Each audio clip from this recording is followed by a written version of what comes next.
Assalamualaikum, salam sejahtera dan salam Syawal 1443 Hijrah. Kita kembali dalam bahagian kedua untuk respon khas bersama dengan Datuk Usam Musa berkaitan dengan Save Kelantan tentang apa yang berlaku di negeri Kelantan. Dan di bahagian pertama, Datuk Usam telah menerangkan secara ringkas apa sebenarnya ladang hutan, sejarahnya dan bagaimana pengurusan projek-projek ladang hutan yang berlaku di negeri Kelantan. Jadi untuk apa yang berlaku sekarang di negeri Kelantan, Datuk Usam Musa sebagai pengurusi Save Kelantan, kita nak tanya apa sebenarnya yang berlaku di Kelantan sekarang, Datuk? Dari segi pembalakan ni. Ya, betul. Terima kasih sekali lagi kita dapat jumpa sekali lagi. Alhamdulillah. Bismillah, alhamdulillah, wassalatu wassalamu ala Rasulullah. Dalam siri yang pertama dulu, kita ada tengok tentang keluasnya kawasan yang dibalak habis. Betul. Tetapi ditunjukkan sebagai hutan simpan. Termasuk dalam hutan simpan yang kononnya dilindungi. Baik. Kemudian baru-baru ini ada tersebar satu surat daripada Yang Amat Berhormat Menteri Besar. Saya nak bertolak daripada surat itu. Okey. Kita mula dari surat itu. Surat itu ya. Okay. Kalau penonton dah pernah tertengok surat ini ya, bertarikh 10 Jun ya 2020. Surat daripada Menteri Besar kepada Pengarah Perhutanan, tajuknya adalah pembekuan kelulusan projek pembangunan ladang hutan di dalam hutan simpan Nenggiri Gua Musang. Kerana hutan ini dikenal pasti sebagai berada di luar kawasan zon pembangunan ladang hutan ya. Ayat terakhir para 3. Item 3 tadi ya. Jadi berdasarkan surat ini kita lihat ada berlaku kejadian tersalah lulus. Okey. Tersalah lulus ya. Lulus tapi salah dari segi perkara-perkara. Iaitu terlulus dalam hutan simpan kekal Nenggiri di luar zon ladang hutan. Okey. Dalam amalan Kerajaan Kelantan sekarang, hutan simpan kekal tadi dia bagi dua pula. Iaitu mana yang boleh dijadikan ladang hutan disebut sebagai zon ladang hutan.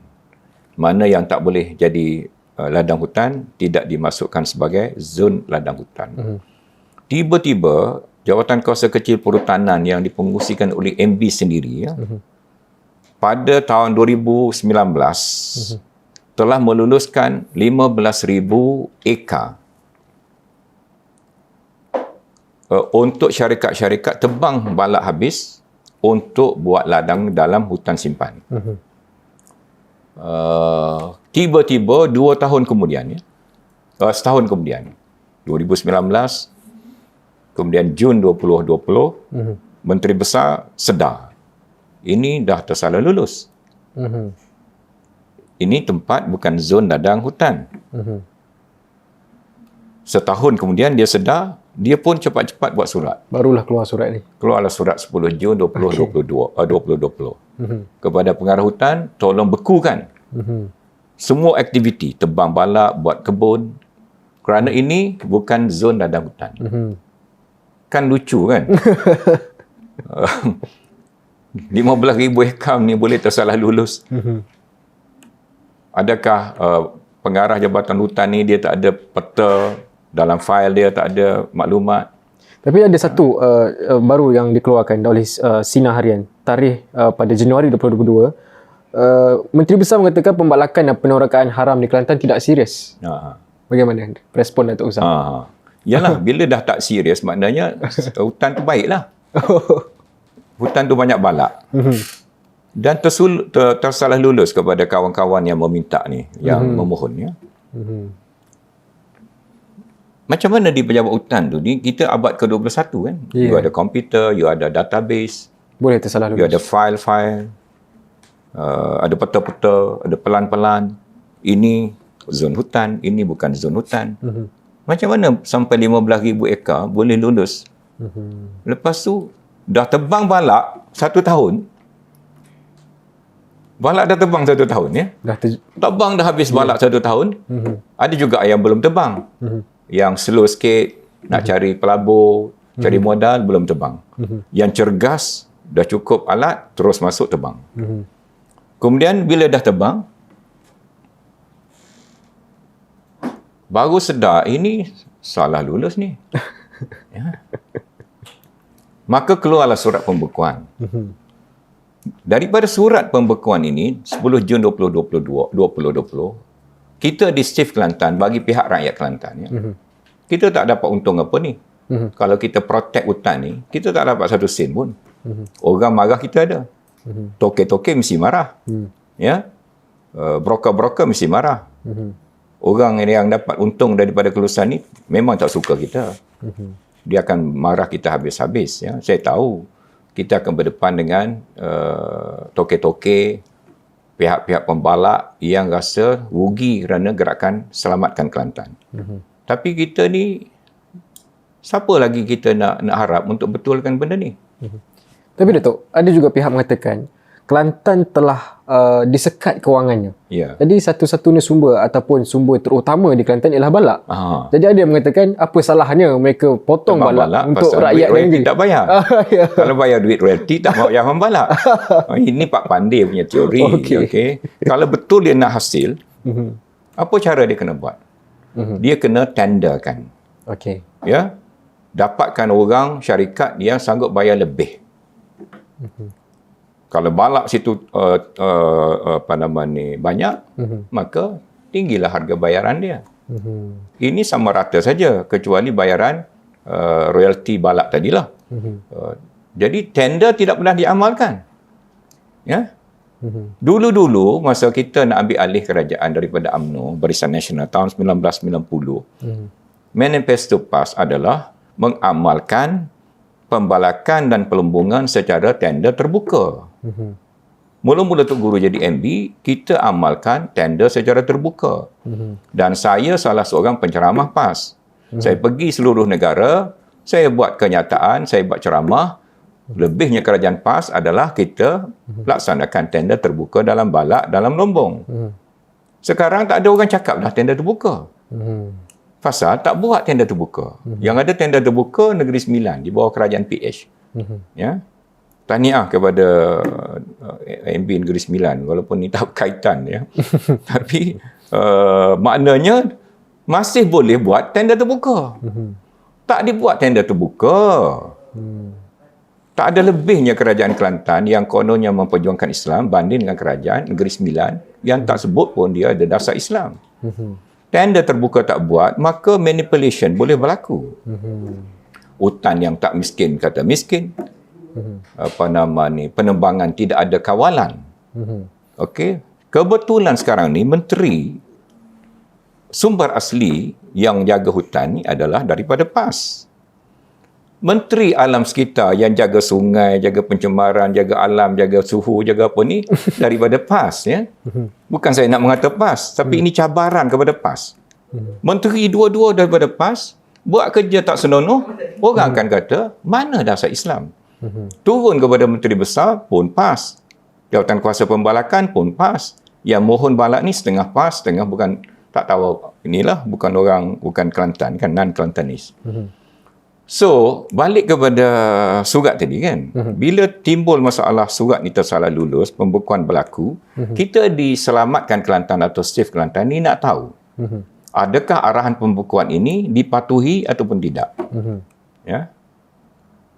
Jadi bagaimana dapatan STIF Kelantan? Baik. Kita masuk melalui rakan kita sendiri, rakan-rakan kita macam Sahabat Alam Malaysia. Okey.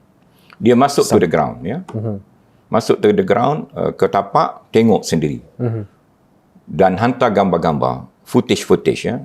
Sekarang saya belum dapat sepenuhnya. Nanti Sahabat Alam Malaysia dia akan dedahkan benda ini dan kita akan dapat lihat bagaimana dahsyatnya kerosakan itu ya. Saudara kena ingat, hutan simpan Nenggiri ni dia dekat dengan sungai Nenggiri ya.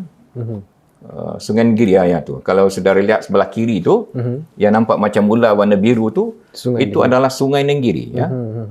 Sungai Nenggiri adalah antara sungai utama Kelantan. Dalam ukuran satelit, sungai itu setengah tempat yang lebar tu 116 meter. Dia punya kelebaran sungai. Besar sungai itu. Jadi saudara boleh lihat yang satu lagi image.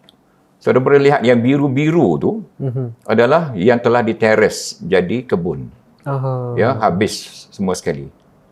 Sampai dekat dengan anak-anak sungai, masuk dalam Sungai Nenggiri. Dan bila Sahabat Alam Malaysia masuk, dia dapatkan gambaran di tapak.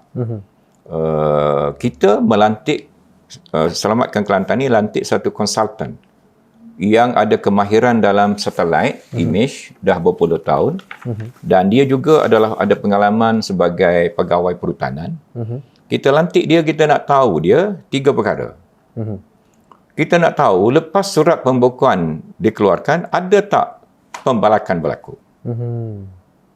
Jadi dari situlah dapat image satelit tu. Yes, jadi image satelit yang kita gunakan ni untuk makluman penonton daripada Comsat, ya.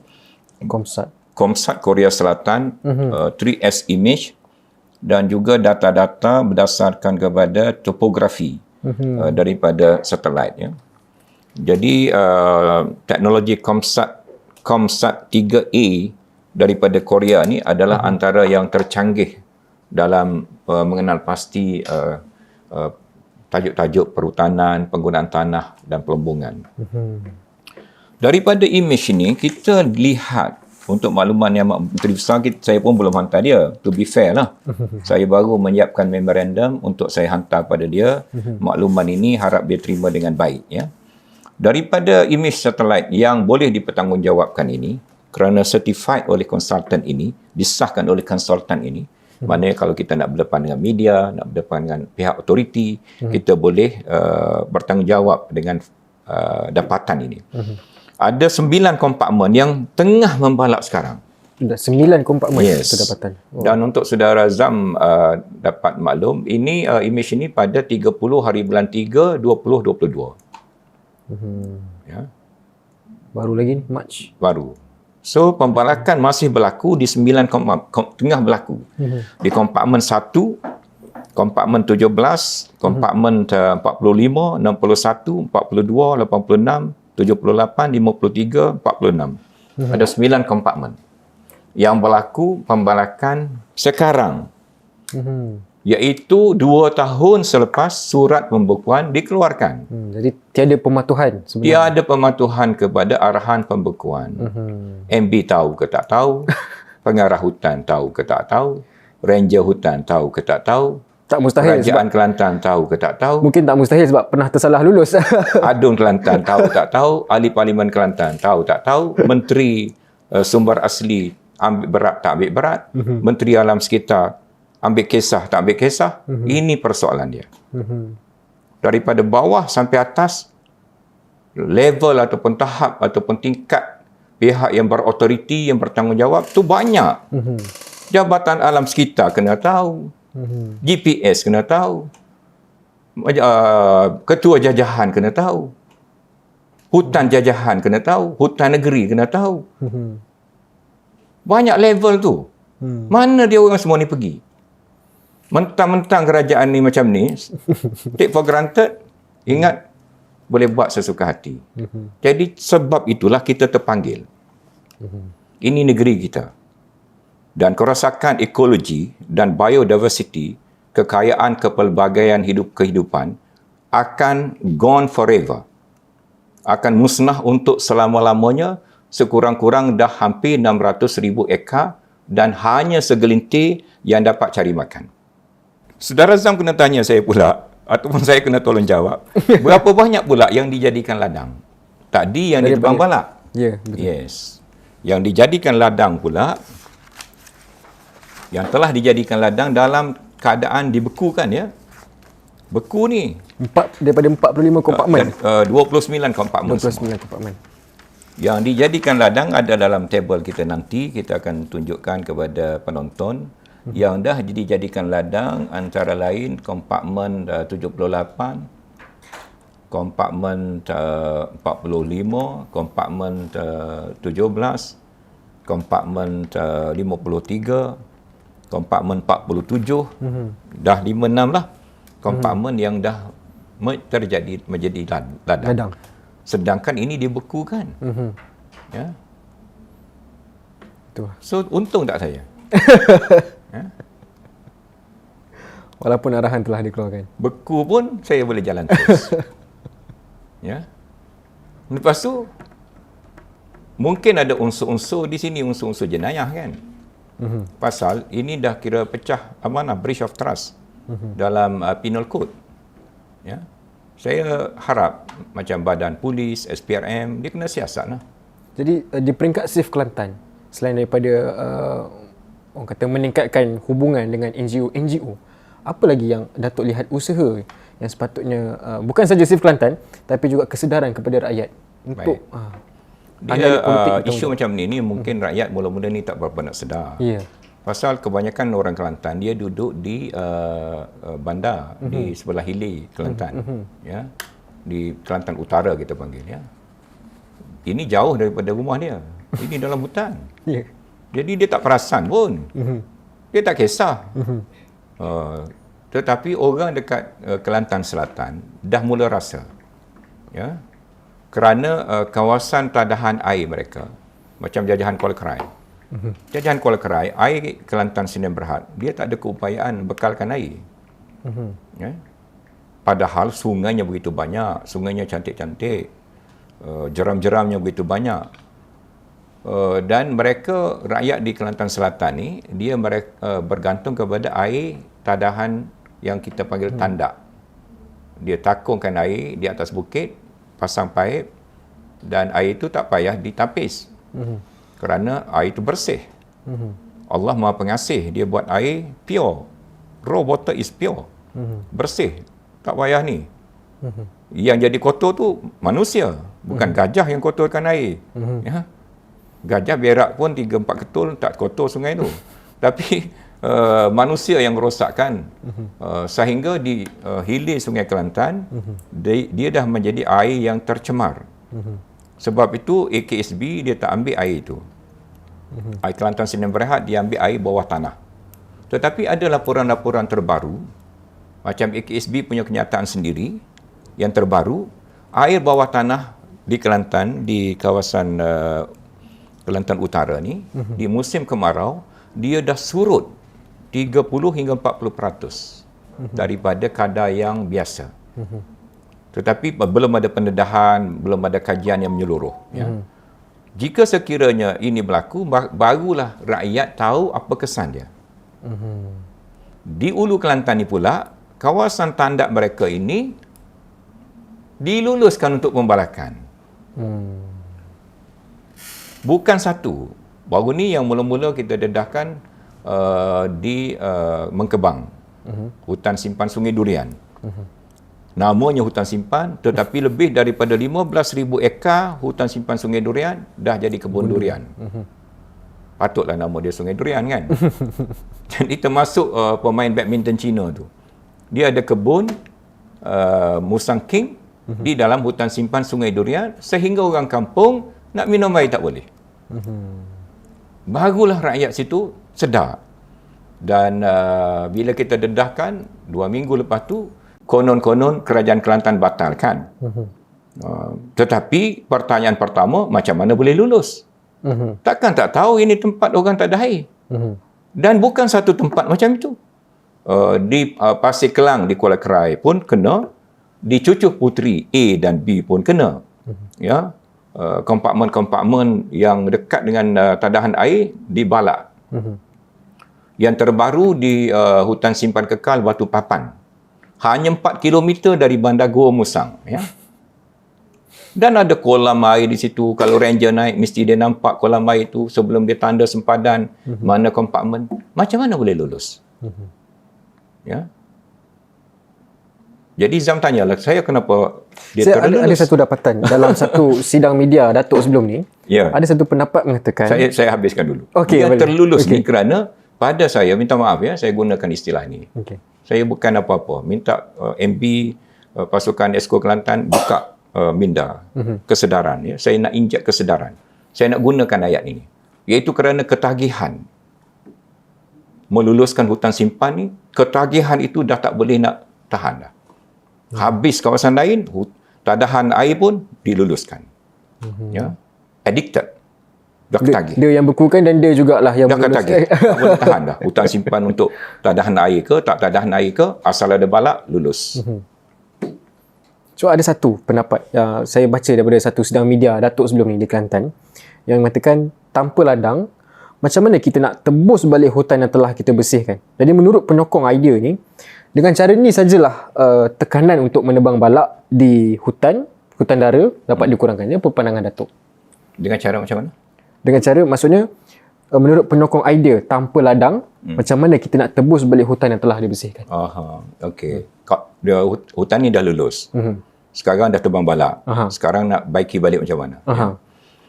Okey. Saya bukan pakar dalam bidang ni lah. Tetapi setakat yang saya tahu, dia hutan in nature kita kena kekalkan. Ekologinya dan segala macam. So tak boleh intensive plantation. Ladang intensif tak boleh. Misal kata kalau kita tanam musangking ni, saya lupa nak sebut, ya, dan tanam durian kunyit. Asalnya durian kunyit ni tak boleh dalam hutan simpan. Dia bukan pokok hutan. Walaupun dia boleh tumbuh dalam hutan. Ya. Tetapi kerajaan Kelantan dah benarkan 30% tanam durian. Tapi kalau saudara pergi di hutan Sungai Durian 2,200 ekar, semua sekali itu dia tanam durian. Tak ada 30%. Siapa nak pergi cek? Kalau selamatkan Kelantan, save Kelantan tak bangkitkan, siapa nak pergi cek? Jadi bila tanam durian umpamanya, dia dah jadi beza dengan tanam getah. Betul. Dari segi pokok, jumlah pokok, kalau getah, kalau tak silap saya, 1 ekar dekat 500 pokok. Ya, dia boleh tanam rapat-rapat. Pasal dia nak ambil kayu esok. Yang durian ni dia tanam nak ambil buah. Dia tak nak tebang pokok tu buat balak. Pasal buah ni musangking lagi tua, lagi pahit, lagi sedap. Cina lagi suka. Ya. Jadi 50 pokok saja 1 ekar. Boleh nampak tak? 50 pokok 1 ekar durian, 500 pokok 1 ekar getah. Kalau 500 pokok 1 ekar, boleh jugalah tumbuh orang panggil semak samun, anak-anak pokok. Yang ni dibersihkan pakai racun, pakai mesin, tak ada rumput-rumput, tak ada semak samun, guna pula racun. Ya? Racun buah, racun baja chemical, semua ni akan masuk dalam sungai. Akan meresap dalam tanah. Jadi ladang musangking dalam hutan simpan adalah betul-betul intensif, ladang yang intensif. Kalau kita nak baiki, kita mungkin boleh guna ladang semi-intensif. Iaitu anak pokok semula jadi pun boleh tumbuh dan pokok-pokok yang tertentu tadi dibuat bukan secara full blown ladang. Ya. Dan dengan cara itu, ekologi itu mungkin bolehlah suku daripada tak ada langsung. Baik, Datuk. Bukanlah secara ringkas, tapi adakah Datuk setuju? Kita biasa netizen di Twitter ke di mana-mana sosial media mengatakan aktiviti pembalakan di Kelantan inilah puncanya berlaku pencemaran seperti banjir, berlaku bencana alam dan sebagainya. Adakah Datuk setuju dengan kenyataan seperti itu? Okey, dalam setengah keadaan memang benar. Dalam setengah keadaan ada kekecualian. Okey, iaitu dalam setengah keadaan sekarang ni global warming, ya. Pemanasan global. Apa maksud pemanasan global? Ramai juga orang kita belum faham sepenuhnya. Antara ciri pemanasan global adalah extremities, ya, melampaui. Ya. Kalau panas, musim panas sekarang, kita akan rasa sangat-sangat panas. Bila musim hujan, hujan tu terlebih-lebih hujan. Sekali imbas, kita boleh salahkan hujan terlalu lebat di Gunung Gagau tahun 2014. 3 hari berturut-turut menyebabkan banjir besar 2014. Tetapi apa sebab hujan tu terlebih-lebih lebat? Kerana adanya berlaku pemanasan alam. Pemanasan alam itu apa puncanya? Sebahagian puncanya kerana kita tebang pokok berlebih-lebihan. Dia tak datang sekaligus. Dia datang dalam satu pusingan ekologi yang global. Ini yang kita kena faham. Tapi biasanya kalau sampai pada pemimpin PAS, katanya bencana alam. Bencana alam salah kerana tangan Tuhan. Act of God. Ya? Macam mana? Kerana kita tak nak ambil musabab, sebab akibat. Allah tu maha adil, maha pengasih. Memang dia jadikan alam ni interact satu sama lain. Dan ada sebab dan akibat. Cause and effect. Ya, zaharal fasad fil barri wal bahri itulah sebab dia. Bi aidin nas, dengan sebab tangan-tangan manusia yang rosakkan tu. Ya, zaharal fasad itu hanya fenomena dia. Punca dia adalah di tangan-tangan manusia. Baik. Saya lupa tadi, dalam masalah Nenggiri ni yang penting juga adalah ketinggian tu. Ketinggian dan cerun dia tu, ya. Kita lihat satu footage warna merah, ya. Saudara lihat tu. Ya. Yang kuning tu adalah 100 hingga 300 meter. Tak banyak kan? Ada dalam 3 kompartmen. Yang oren parti saya tu 300 hingga 500 meter. Tak banyak jugalah. Yang merah muda 500 hingga 750 meter. Dia antara paling banyak. Dan tak kurang banyaknya adalah 750 hingga 1500 meter. Ini gunung. Ini bukan bukit lagi. You nak tanam getah di sini. Kecerunan dia pula memang cerun. Kerana kawasan gunung tinggi, sejuk. Di sini dah boleh jadi Cameron Highland. Boleh buat ladang sayur. Sebab itu dalam image satellite kita, kita nampak satu kompartmen ni dijadikan padang ladang sayur lebih kurang 15 ekar. 15 hektar. Asal dulu nak jadi ladang hutan. Sayur mana ladang? Ladang hutan. Saya tak masuk ladang hutan. Tapi nak beritahu penonton macam mana manipulasi itu telah berlaku secara yang begitu berleluasa. Jadi kompartmen-kompartmen yang tinggi ini pun telah diluluskan dan pembekuan tak berjalan. Ada setengah telah dibalak, ya. Masih membalak di sehingga kawasan sekarang. tinggi tadi. Sehingga sekarang. Yang 1000 meter tadi. Ya. Di peringkat Safe Kelantan, adakah selain daripada membuat sidang media dan sebagainya, bagaimana? Adakah laporan polis dan SPRM telah dibuat? Okey, saya nyatakan sikap Safe Kelantan ni kita tak mahu pakai polis dengan SPRM. Safe Kelantan, kita mengambil langkah kesedaran. Kita bukan nak punish orang. Okey. Ya. Kerja nak punish orang ni, orang lain boleh ambil data kita, pendedahan kita, maklumat kita ni, dia boleh pergi buat laporan. Kalau kita Safe Kelantan nak pergi buat kajian, lepas tu kita nak lapor. Jadi orang lain dah buat apa? Takkan Safe Kelantan saja yang kena bertanggungjawab. Satu rakyat Kelantan 1 juta dekat 1.8 juta. Mana dia profesor-profesor, pensyarah-pensyarah, orang bijak pandai, aktivis-aktivis, ahli politik, ulama-ulama, ahli pondok-ahli pondok. Mana mereka pergi? Ya? Ini tanggungjawab bersama. Kita bukan nak mileage politik. Betul. Kalau dihentikan pembalakan ni, kita tak ada untung apa. Ya. Akan orang marah dengan kita mungkin ada. Tetapi tanggungjawab adalah kewajipan yang kita kena laksanakan, lebih-lebih lagi kalau kita tahu benda itu berlaku. Jadi balik kepada apa langkah. Langkah pertama, saya akan tulis berdasarkan finding ini satu memo kepada Menteri Besar Kelantan. Saya minta akan nanti jumpa dia. Kalau dia nak jumpa lah. Kalau dia tak nak jumpa, kita hantar AR register lah, surat berdaftar. Kita akan beri satu salinan kepada menteri-menteri kabinet juga. Saya akan beri satu salinan pada Perdana Menteri juga. Pasal amalan ini akan merebak ke seluruh negara. Sekarang Pahang sedang mengikuti Kelantan. Dia tengok Kelantan luas, aku lagi besar negeri aku. Pahang baru 80,000 hektar. Tangani petition untuk memohon dihentikan amalan ini. Dah berlebih-lebih dah. Satu pertemuan khas dengan Menteri Air dan Sumber Asli? Tak ada masalah. Kalau dia setujulah, jumpa. Kalau dulu boleh berjumpa, takkan sekarang tak boleh? Tak, mungkin dia ada kerja lain. Pasal ni urusan rasmi. Dan Safe Kelantan ni apa benda.